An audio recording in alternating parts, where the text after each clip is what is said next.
Can all of you who are not muted mute yourselves? So that's Will and Mike. Yeah. And Charlie. And Simon. Simon, you can. Well, you can. Simon's on in a minute anyway. I'm unmuted now. Brilliant. Great. Okay. We on, Steve? Yes, Chairman. Brilliant. Thank you very much. Good afternoon to you all. Welcome to Sedgemoor District Council's Licensing and General Purposes Committee meeting. I will now hand over to the committee manager, Mr. Steve Taylor. Good afternoon, councillors. This meeting has been held under the recent government regulations brought in to allow for remote meetings to take place and for legislative decisions to be made. Hopefully those present will hear the meeting. However, in the event of a technical failure, the chairman will adjourn the meeting and set a time for its reinstatement. Please note that this meeting is being recorded. All members of the committee should have their video on, but will remain muted until invited to speak.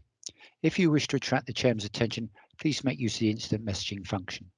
The format of the meeting will be as per the agenda published. Over to you, Chairman. Lovely. Thank you very much. Right. Well, we're going to start with the usual online formalities as it's now become known. So I'm going to ask you all individually if you can see and hear me, and then we'll crack on. So I am going to start looking at my screen. Councillor, and we have to introduce ourselves as well, don't we? We've got that bit. If you could all introduce yourselves and confirm that you can see and hear me, and I will start with Councillor Anthony Betty. Good afternoon, Chairman. Councillor Anthony Betty, the King's Isle Ward. I can hear and see everything. Thank you. Lovely. Thank you very much. Councillor Julie Pay. Good afternoon, Chairman. Julie Pay, Quantock Ward, and I can see and hear everything. Thank you. Lovely. Thank you. Councillor Will Human. Hi, Councillor Will Human. I can see and hear everything. Lovely. Thank you. Councillor Alex Glassford. Good afternoon, Polly, Chairman. I can hear and see you. Alec Glassford representing Fairfax Ward. Super, thank you. Have we got Councillor Julie Cordner here? No Julie. Councillor Sue Barber. Good afternoon, Chairman and fellow councillors. Yes, I can see and hear you. Yes, Burnham-on-Sea. Super, thank you. Councillor Liz Levy. Good afternoon, Councillor Liz Levy, Hamp Ward. I confirm I can see and hear everything. Super. Councillor Mike Murphy. Hi, everybody. Mike Murphy, Burnham North. I can see and hear everyone. Great, thank you. Councillor Liz Perry. No Liz. Okay. Councillor Lee Redman. Good afternoon, Chair. Councillor Lee Redman, Hamp Ward. I can see and hear. Thank you. Lovely. Councillor Charlie Riches. Good afternoon, Charlie Riches from Shipham and Cheddar. I can see you all and hear you all. Lovely. And I am Councillor Polly Costello, Webmore and Mark, and Chairman of the Licensing and General Purposes Committee. We also have our officers here today. So we have Mr. Guest. Yeah, Simon Guest, licensing officer. I can see and hear you, and it's like a game of celebrity squares. Oh, quickly, I forgot to say Councillor John Woodman.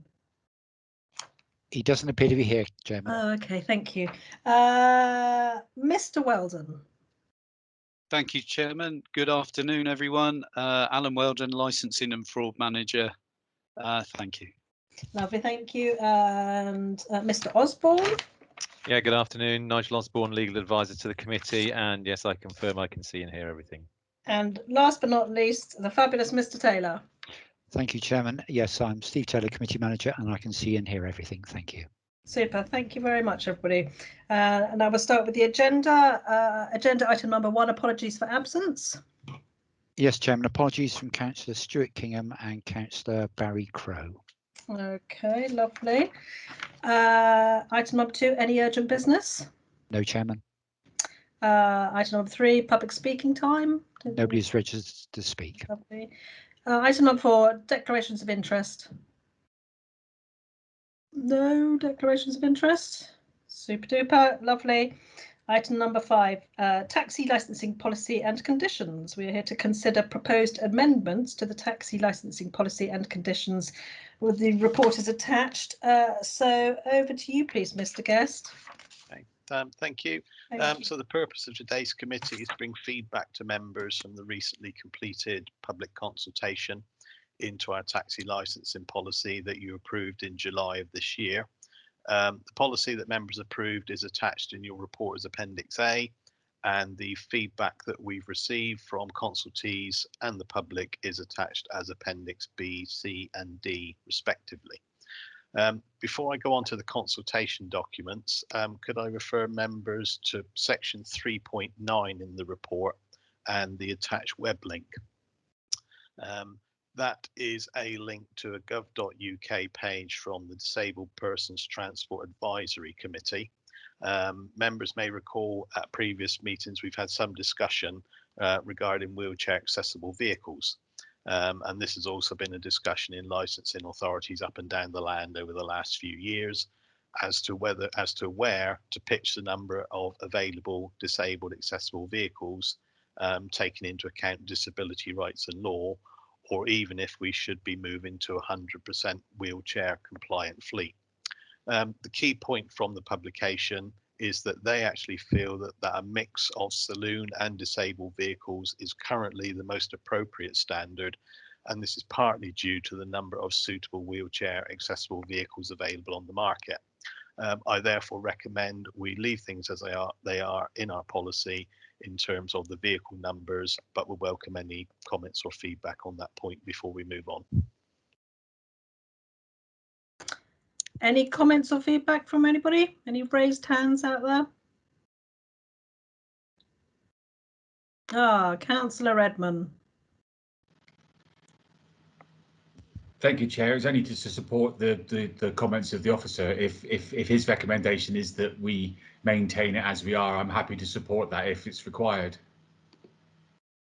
Yes, I mean, I can confirm we never get any issue with the trade. The trade are very happy with the percentage as we got it.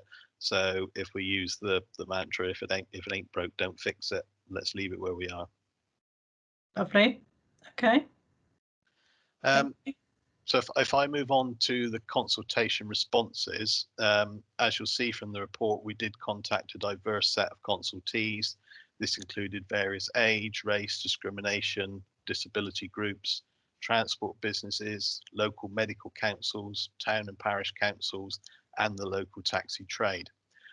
If I start with Appendix B, attached is an extract from an action plan report from Sedgemoor's climate change officer that has recently been submitted to the relevant internal committee, whereby neighbouring authorities are now coming together with a common plan and strategy.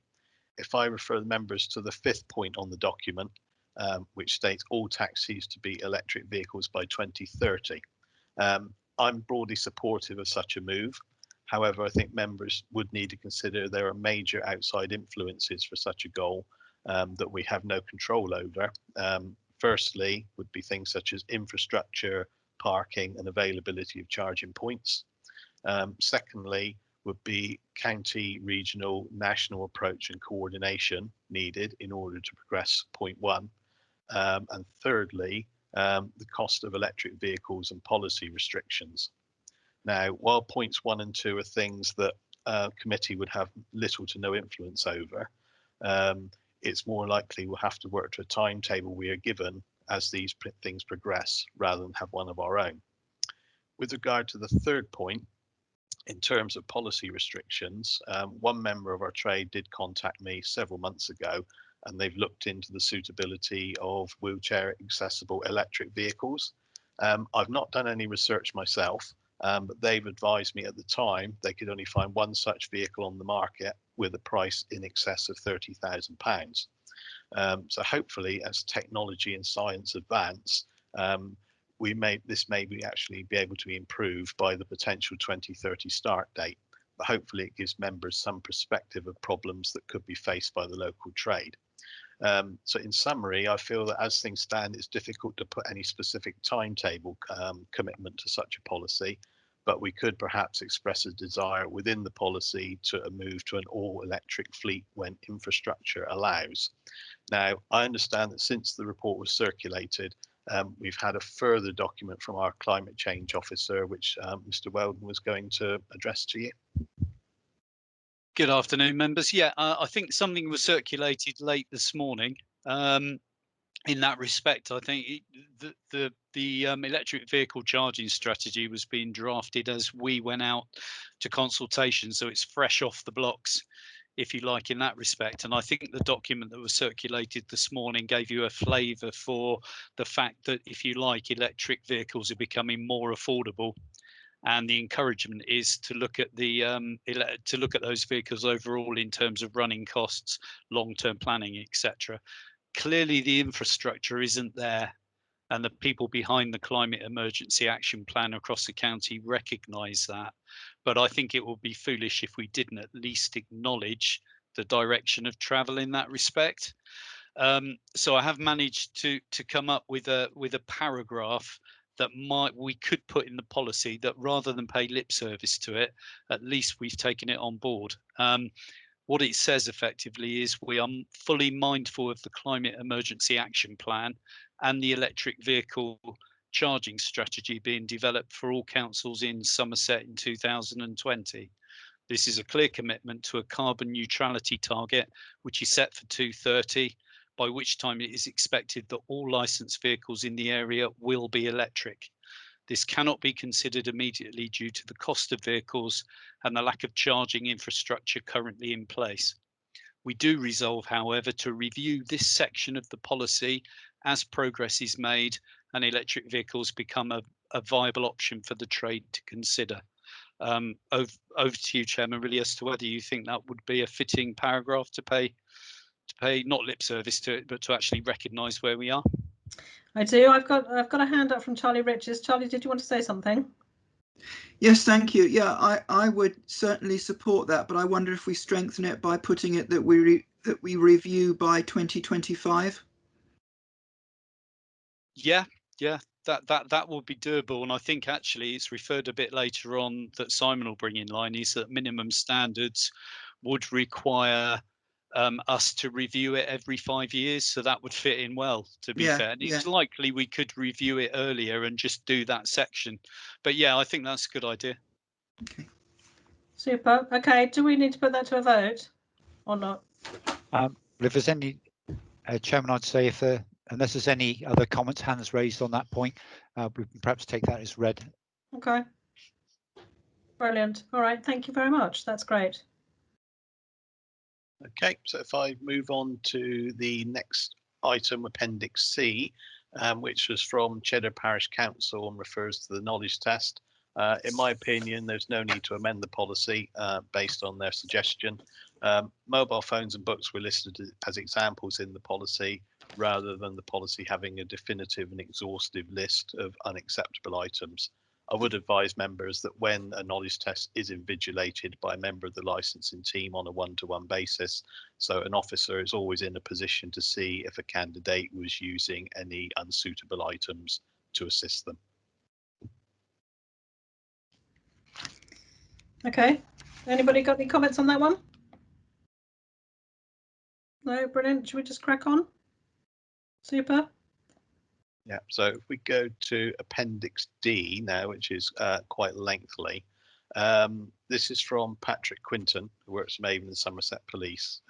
Patrick's primary role is taxi liaison for the police with both South Gloucester Council and Bristol City Councils. I'd like to make members aware that obviously due to their geography, these locations will have anything between 5 and 10 times the number of licensed vehicles and drivers compared to Sedgemoor.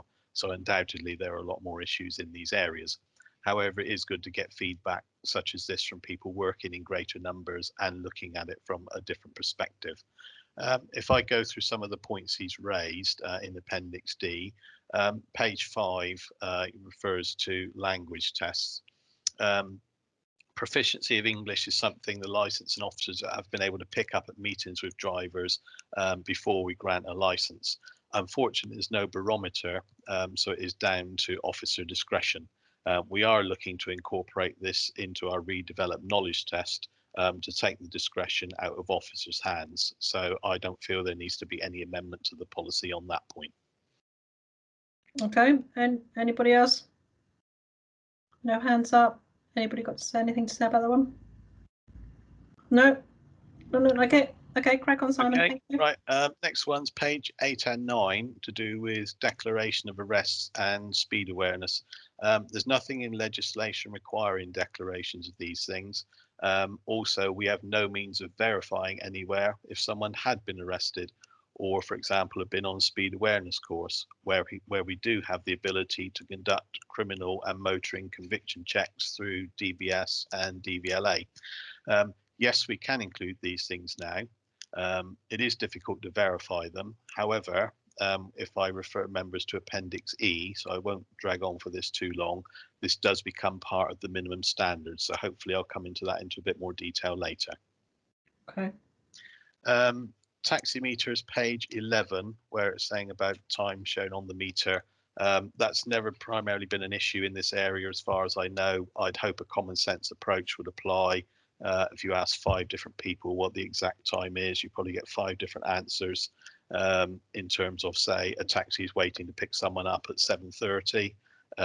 The customer says it's only 7:26 sort of thing. And then there's a dispute as to when the meter gets turned on if the customer is not ready. We've never had any complaints of that nature in my time here, so I don't think it needs amending. Still haven't got any hands raised so far at any points. Next one, page 12, extension of removing plates to include police officers. I have no objections, but it may add weight to any police conviction as there is potentially an extra offence that they could take into account. However, is it a case of police overextending their powers? I would say in almost my 7 years in licensing, I'm not aware of any police inquiry in relation to any taxi, let alone one that may be defective. And they are our plates after all. Yeah, and there aren't enough police anyway. They're all having to do other things. So fine, lovely, no hands. I would imagine that's not a priority for them at the moment. No, absolutely. Next item, roof signs on private hire vehicles. Myself and the licensing manager did raise this with our local trade pre-COVID lockdown as a consultation as part of this policy. They were very happy with how things are, even though it seems like nationally more and more people are moving away from roof signs for private hire vehicles. But our local trade were very happy with the current setup. Great. Yeah. Page 14, vehicle plates. The plates that we currently have, they have screw holes in them. This would obviously normally require drilling through the bodywork, which can cause damage to the vehicle at a point when the proprietor wished to sell it on. Our trade are also using strong Velcro tape, string, that type of thing. Again, come back to my 7 years here, I think I can count on one hand the amount of people that said a plate has come off because it's come loose, and that's only normally been in really bad windy weather. So securely fixed, as far as I'm concerned, is a suitable term. No, any hands raised on that one? No, carry on, Simon. This is going very well. Right. Use of wording of cab, etc. For example, Sedgemoor's primary operator, Broadway Taxis, they have a mix of both Hackney and private hire vehicles. They use the same company branding for both. In this example, they potentially have to totally rebrand or appear as 2 separate businesses or even 2 separate websites. The purpose of such terminology is so the public can clearly distinguish allegedly between what is a Hackney carriage and a private hire vehicle. However, more and more as time has gone on, as a result of legislation changes and technology, the boundaries between the two are becoming ever more blurred at times. Again, I think that's more of a city issue. In this area, we have a very low number of private hire vehicles compared to the cities. We've got about 20 to 25% of our fleet, whereas in the cities, it's very much more like 70 to 75%. It's the complete other way around. So it's not an issue locally as far as I'm concerned. Okay. Next entry, page 16, CCTV and dash cams. That was my error. At the last committee meeting, I did suggest adding dash cams to the title. It went out to public consultation. I missed it off. I apologise for that, but that's a simple error I can correct. Yep, you're only human. Yep. Page 17, lost property. Again, I don't think that's an issue locally as far as I'm aware. To my knowledge, in most cases, the customer or the driver makes contact with each other once someone has noticed an item is missing, so find their way back to their owner pretty quickly. As Patrick says, the police now only take high value items. Operators would take the rest if the owner can't be traced, for example, piece of clothing, something like that. This primarily leaves one-man band operators with low value items that fall into this bracket. I don't want to recommend offering that licensing take all products that cannot find their rightful owner. I take Patrick's point of advisory with no change required. Okay. Driver badges, suggestion to extend inspection and cooperation powers to police officers. Again, I have no objections, but I would have thought they can do that anyway. If they needed to stop a taxi driver, for example, can you show me your identification? So I'm not sure what that would achieve. No. Page 18, Patrick refers to seat belts. There was only a draft document that hadn't been completed. It was primarily for Bristol and South Gloucester at the time. I haven't seen the final version. However, I think as and when we do see a final version, that is something more appropriate to go out in one of our taxi newsletters, if anything, rather than policy. Lovely. No hands. Carry on. Okay. Prestige vehicles, says page 20 on the items. I feel this scenario is much more a city issue with drivers and operators running as self-employed individuals that flip between companies, Uber being the classic example. In Sedgemoor, most of the private hire prestige vehicles belong to the operator or business. So I see this scenario as less likely. To put it in perspective for members, we only have 7 private hire vehicles that currently have prestige status.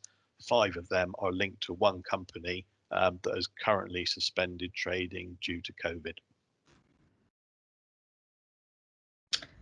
Lovely. No hands. Carry on. Negligible issue as far as I'm concerned there. Okay. The definition of close, again, I think this is more an issue in cities, but sometimes historically private hire vehicles have tried to sort of, shall we say, tack on to the end of a taxi rank to make it appear as though they are part of the available rank, and the official term is perching. Again, I said it's more of a city issue. Licensing have no powers to move such vehicles on, only the police.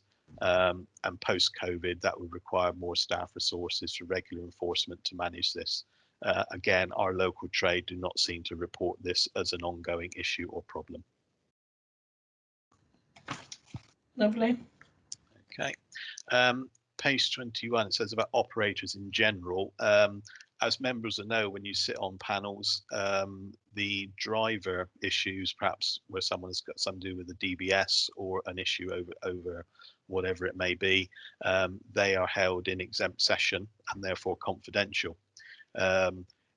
What I do tend to do is that if I am aware that the driver is linked to a company, for example, Broadway Taxis, I would tend to contact the company afterwards to advise that X has been suspended or revoked, and it is also their responsibility to make sure that they do not allow that person to drive for them either ever again or for the period of the suspension, and they could be subject to any sanctions if they did. They're fully cooperative. There is a loophole, whereas generally we would say after a suspension or revocation, license and badges to be back within 24 hours.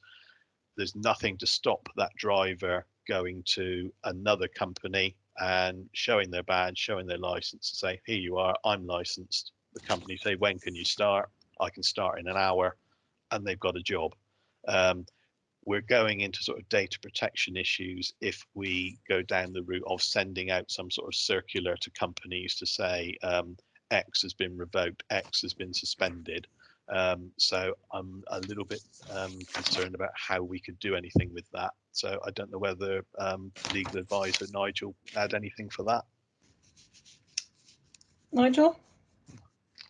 I don't think there's a lot we can do. I mean, if a driver was suspended or revoked and then went out and tried to join another company, they're committing an offence anyway. So there's a form of restitution that way, and I think that's really the limit on effective control that we can use.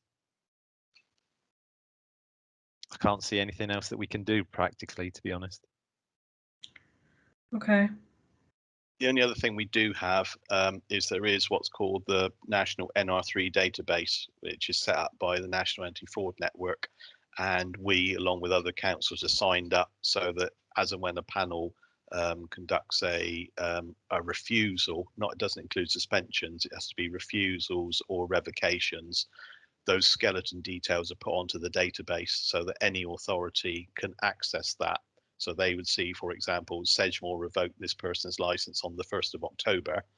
It's then up to a neighbouring authority, if that person were to apply in, say, Bristol or Devon or whatever it may be, it's up to that authority to then contact Sedgemoor and find out the reason for the revocation. We don't put the full details on of the revocation, just the skeleton info. So that there is that. There are mechanisms there, but as Patrick says, that it is a crack fall through, but I think there's very little we can do about that. Okay. Thank you, Simon.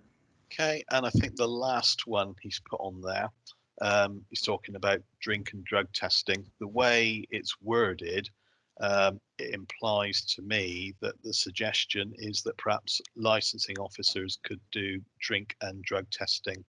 I personally wouldn't be comfortable with that. I don't think I'm suitably qualified or trained or assessed to do that sort of thing. So I would be mindful to leave that out where we are, not to go down anything in that sort of route. Okay. Unless anyone has any comments. No, I don't. Has anybody got anything to say? It's all going very smoothly. Not even Mr. Redman. Lovely. All right. Carry on, Simon. Thank you. Chair, happy to comment if you like. I No, fully that's fine. support and endorse the Only if comments of the necessary. officer. Thank you, Simon. Right. Okay. Got through that at breakneck speed. Appendix E and F now. Shortly after our licensing committee in July this year, the Department for Transport issued its latest national minimum standards for taxi and private hire, which is attached as Appendix E. Although this has taken several years to arrive, thankfully, many of the minimum standards that are already covered in our policy are detailed in the minimum standards from the DFT. I've highlighted some sections in the standards that I just want to raise and discuss, and they're in Appendix F. But I would also like to propose at the end of this to say that as an alternative, rather than amend the policy, could I propose that we adopt the document in full as a further appendix and add it to our taxi licensing policy in the same way we adopted the IOL best practice guide back in 2018.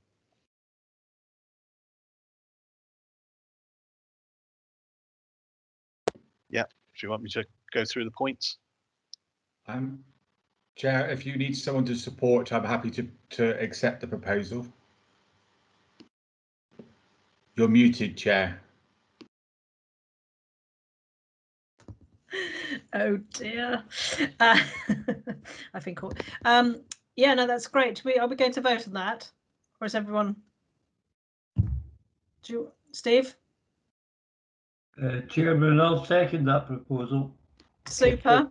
That's it. If there's any dissensions, we can take a vote. But if everybody's happy with that proposal, we'll take it as read, Chairman. I can't see any hands up saying they're not happy.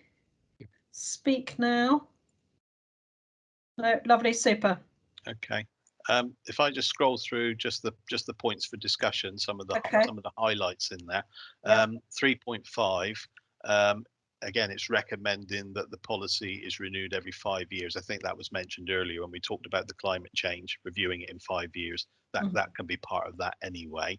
That would just fall in line with our standard licensing policies, gambling policies, because they've got set years on them as well. So there's nothing out of the ordinary there. 3.13. Where it says about any changes likely to affect neighbouring areas. I would say that the local licensing teams do have get-togethers to discuss issues and subjects which are giving them concern, and we can see how others deal with similar problems. I will just say, for members' reference, this policy review has already been the subject of interest from our boundary neighbours, as it's the first one locally to have gone to consultation for several years. I think authorities are also mindful of the possible unitary implications or boundary changes on the horizon. And as part of any seamless transition, some may be considering mirroring elements of our policy into their own. Where are we? 4.12. Yes, this comes back to what we highlighted in Patrick's points about declarations of arrests and releases in certain offences. So as that's now national minimum standards, I think we've got no choice but for it to happen. Again, but I would like to put on record, I'm a bit concerned about how we can actually monitor that and know whether someone had been arrested without jumping through quite a few data protection hoops through the police, etc. That's probably our only sort of way we could go there, I think. But we've got to do it now, as it's a minimum standard. 4.14, decisions to revoke licenses referred to DBS. That's never happened in my time here, but yes, we would do that automatically if that happened. Section 8.8 in Appendix F. I think this is the key thing out of one of the two key things actually from the minimum standards that we need to look at. It's saying that booking staff now need to have DBS checks on them. Now, booking staff are not licensed by us, so therefore we have no direct influence over them. The minimum standards are also suggesting it's just a basic DBS check for booking staff, whereas the drivers have to undergo a full enhanced check. The minimum standards indicate it's going to be the responsibility of the proprietor to arrange this and not licensing. However, as part of our annual inspections with the company, we will be required to verify that staff are being DBS checked and that the company are keeping the appropriate records that they are doing so. So that's the key change, which I think we've now got to communicate to the local trade. Bear in mind, of course, booking staff, it doesn't, for example, you've got Broadway taxis who've got a call centre and they've got various staff there. Booking staff could also be extended to, say, the one-man band operator who just works from home and their partner is taking bookings from their house line. So that, in theory, that person is going to have a DBS check as well, if we argue that they are booking staff, if they're taking bookings.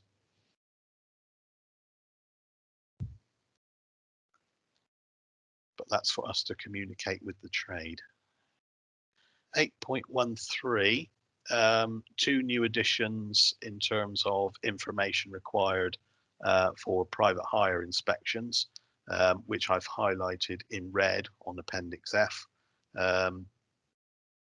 Again, so that's pretty standard and straightforward. That's no real issue.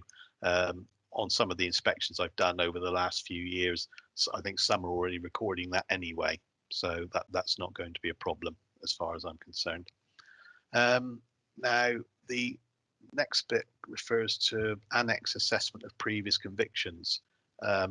Members may be aware that within our policy we have, for example, if you have a drug-related conviction, you can't receive a license for 5 years or 10 years if it's involving supply of drugs. We've got those in there with specific timescales. The minimum standards have gone a lot further and listed various levels and types of offences and minimum timescales before. Now, this is quite a sizable chunk, and this is why I was thinking it might be good to just put this in as part of a whole appendix and adopt the policy rather than try and hack about with the policy we've already got, because there's quite a sizable chunk there. And the last one that we've got on the document there, this is just purely for information purposes about CCTV guidance. It highlights the potential increased bureaucracy and workload if and when we were to choose to make CCTV mandatory, because if we chose to do that, Sedgemoor becomes the data controller. We've then got the responsibility of maintaining, checking all the data that drivers are recording out there on their CCTV, collating it, inspecting it. It just becomes a logistical nightmare. Potentially, if we ended up doing that, that might be something that might just be passed up onto their fees. So we're happy with the current setup. The trade are happy with the current setup. I think most have got CCTV in their vehicles now. You could probably count on one hand the number that haven't. And I think everyone seems to be quite happy with the current setup as we have it. So if there's any comments on Appendix F? Anybody out there with any comments? Doesn't look like it. Charlie Richards. Oh, there's a hand. At the last minute, he got you. Yeah, no, I mean, as Simon has pointed out, I think the sort of area under 8.13 and just above about family members who may pick up the phone when a private hire driver is out and takes a booking or shouldn't take a booking, it's going to be really difficult, isn't it? I mean, you know, if my dad was driving a taxi and my mum normally does the booking, but she's nipped to the shops, the phone goes, somebody needs to be picked up at a supermarket to get home with their kids and shopping. What are you supposed to do? I mean, you know, there's practicality here. This all seems to be a bit tight. Yeah, I mean, do you define booking staff as people that are on the payroll? Maybe. Well, I suppose one could, but you know, I think we have to have we have to be practical about this. Yeah. Yeah. I mean, I've already just spoken to Broadway Taxis briefly about this, and for them, I mean, being the largest company we've got in the district, a lot of the people that take their calls are actually the licensed drivers with us anyway. Perhaps they do a shift on the phones and what have you. They do have a handful of, shall we say, dedicated booking staff who they know have been with them for many, many years. So they consider they're very reliable. And we're only talking sort of 5 or 6 people on the shift. And if they're talking £25 a year for a DBS for one of them, they've already said that's negligible as far as we're concerned in terms of costs. So they don't have a problem with that. But yeah, so the issue is potentially going to be, does this need to extend down, like I said, to the one-man band operator who, you know, their partner perhaps does their books, their admin, that sort of thing, while the driver's out on the road? Is this a further burden on them? Alan, did you put your hand up? You put it down again. Yeah, sorry, I was just going to add, I think the point that they're trying to make is there was some concern, particularly over those that might be involved in booking, even though you're not the driver or the operator. There is a concern that if someone phones up and says, right, I'm going to be off now for 2 weeks to the Canaries, then whoever's taking that booking knows that.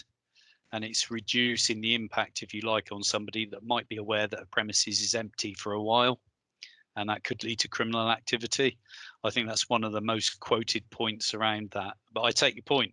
If your mum picks it up, and you know that would need to be recorded, but whether she'd need a DBS check, I don't know. I assume so.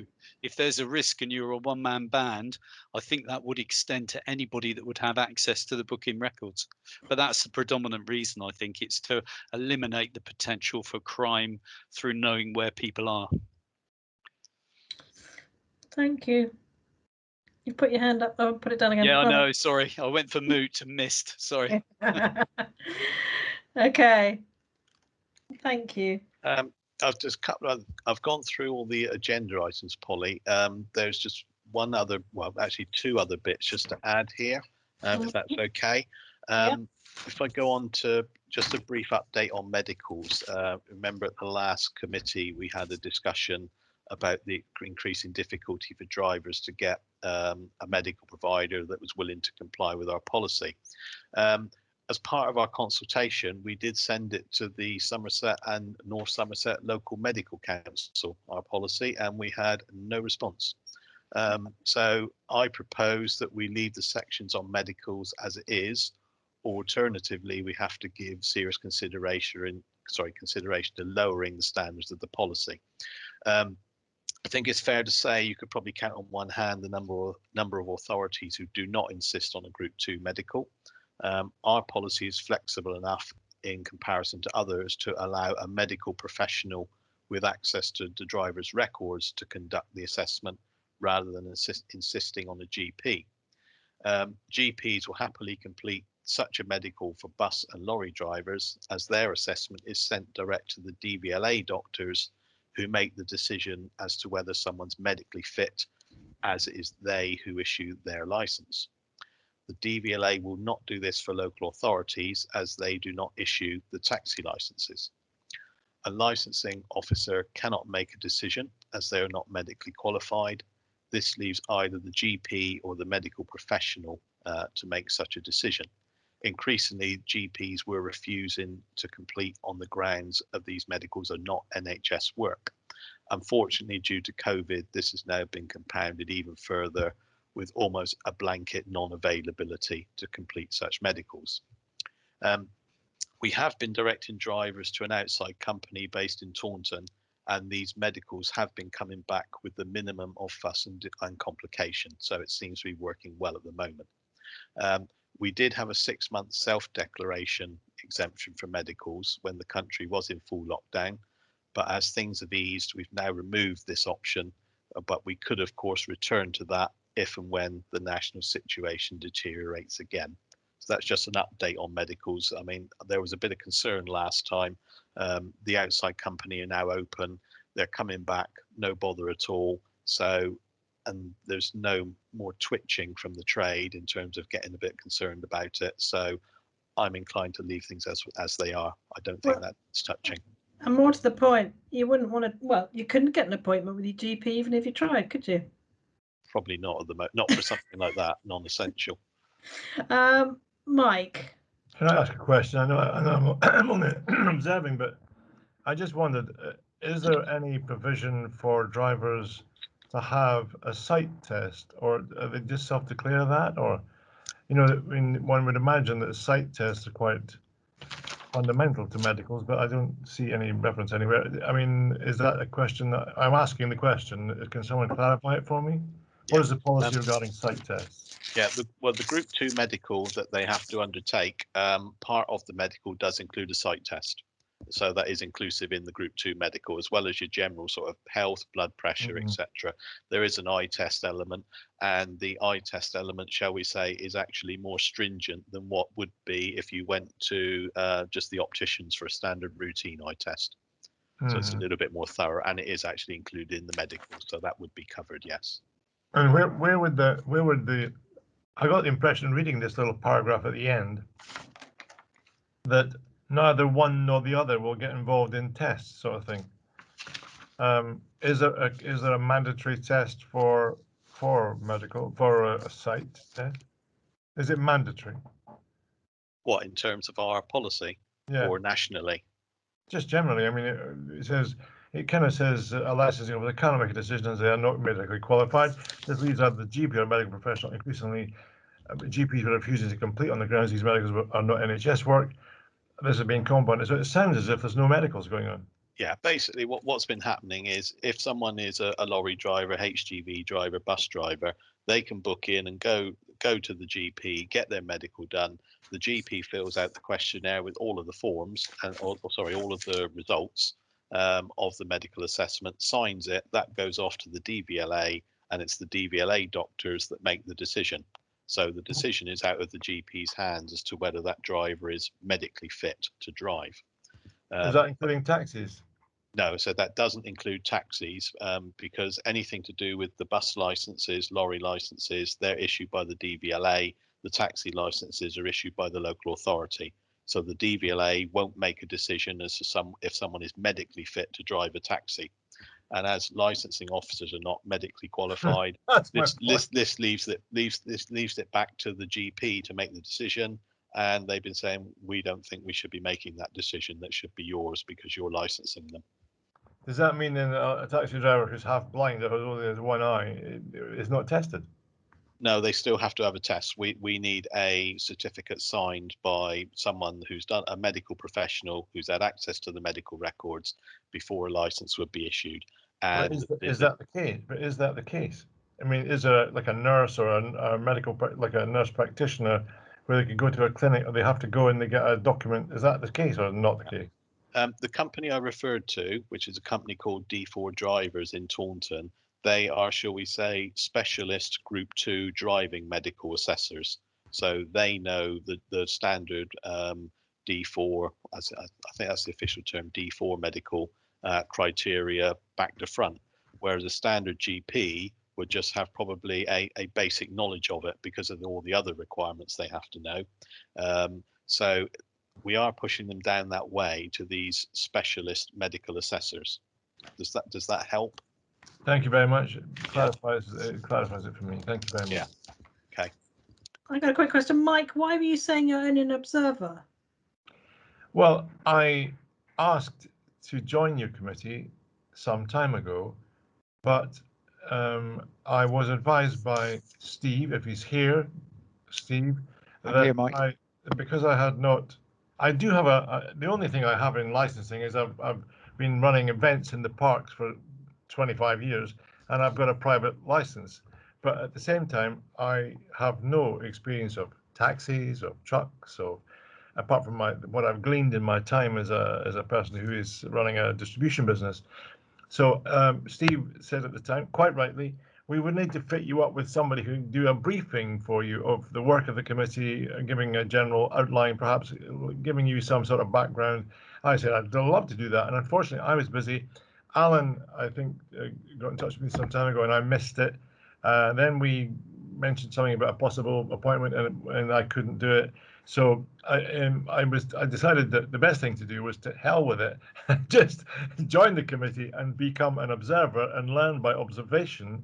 That was all, Polly. And so yeah, because you're on my list anyway. So. Oh well, if I'm on your list, mate, that's a great place to be. Yes, Chairman. I think maybe a slight misunderstanding there. For the committee, there's no requirements for training, unlike development committee.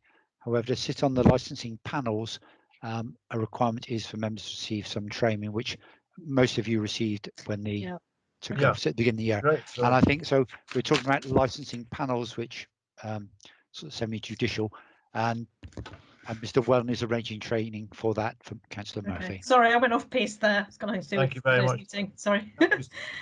Okay, so I've got one last thing, just briefly, just a brief update.